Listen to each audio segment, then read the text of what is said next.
gentlemen, what a packed audience. Good morning. And for those of you that don't know me, my name's Helen Child. I'm the founder of Open Banking Excellence, OBE as we affectionately call it.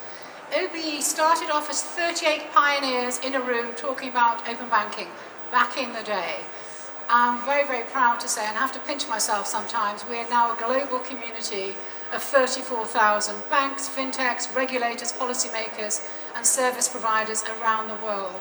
And if you heard those screams of delight before I came on stage, I have just seen a couple of my friends that have flown over from Brazil. So Ricardo and Eddie, I can't wait to cash out with you later. Welcome to Money 2020 Europe. Okay, so let's kick off. I want to come more into OBE and what we do, particularly the index, the Global Open Finance Index.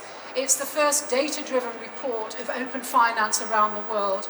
It's the first data-driven view of open finance globally. So if you really want to see not what I think, but what the data says, please do go to our website. You can download the index. And I find it a real privilege to be able to share that. So Tom, what would you say to our audience are the lessons learned from the UK that you're seeing implemented around the world? The first thing I'd say is, the UK is often held up as like the shining light for open banking in Europe, and that's maybe true, but of course, right, like you could argue Ideal in the Netherlands has been an account-to-account payment method which is completely dominant and been around a lot longer than GIS in the UK. We at TIG do an awful lot of volume, we do more volume in the Nordics on open banking than the entire UK market put together. What are you seeing with the different use cases? Because it's all about the customer. It's all about driving forward that adoption. What are you seeing within Europe, which is your remit? Yeah, if I was to be slightly controversial, Go for it. We're at Money 2020. This is what they want. I absolutely hate the term open banking. It means nothing to anything, right? I saw in a paper the weekend. I don't know. I'm stealing this from someone else, but they said, "Is it about when banks open in the morning?" This doesn't make sense, right? And I think, to your point on use cases, it's payments, it's data, it's in all these different markets in Europe, and of course, it's going to mean something different in all of these different areas.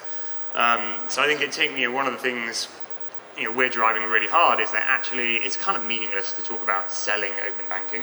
What you need to think about is what are the problems in those individual markets that open banking helps you solve.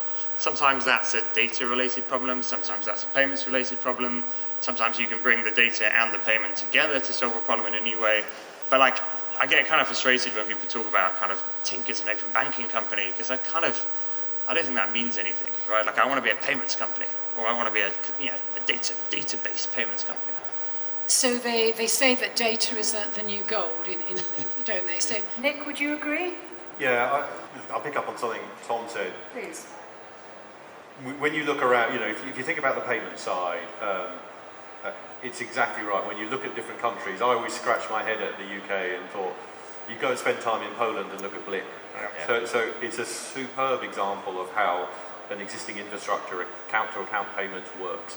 And they've moved on. They've got point of sale, they've got QR codes point of sale, so they're managing to break through from just the e-com side. So I was really blown away by the capability there. You move over to the Czech Republic, and I think they call it Project Sonia, where they've tied in the national identity program into the financial services ecosystem.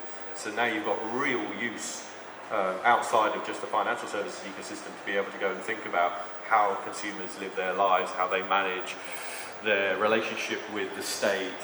So there's some real great examples that started in the payment side, but then you really are beginning to see the opening up of data and the consent of the consumer to be able to go and share more information. So I feel 5 years in, this is a marathon. I think we're at a good place now in terms of putting the building blocks in place, but what's ahead of us is the real opportunity.